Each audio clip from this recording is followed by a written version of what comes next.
Après avoir lu chaque mot du carnet d'André, Elina resta assise longtemps dans le cercle de lumière, le carnet sur les genoux, le cœur chargé d'émotions. Elle sentait en elle une responsabilité nouvelle, presque sacrée. Elle tenait entre ses mains l'intimité d'un amour perdu, un testament d'humanité dans l'horreur de la guerre. Mais une question la hantait. Pourquoi Clémence n'avait-elle jamais partagé cette histoire? Pourquoi avait-elle tout gardé pour elle, dans un silence si profond qu'il avait effacé jusqu'au souvenir d'André chez les siens? En rentrant chez elle ce soir-là, Elina consulta à nouveau son carnet personnel.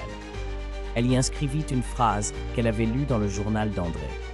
Il y a des vérités qu'on enterre non pas par honte, mais par amour. Peut-être que Clémence, en découvrant ce carnet à son tour, avait choisi de ne pas raviver une douleur trop vive. Peut-être avait-elle préféré aimer André en silence, sans exposer leur histoire au regard du monde. Ou peut-être n'avait-elle jamais retrouvé ce carnet.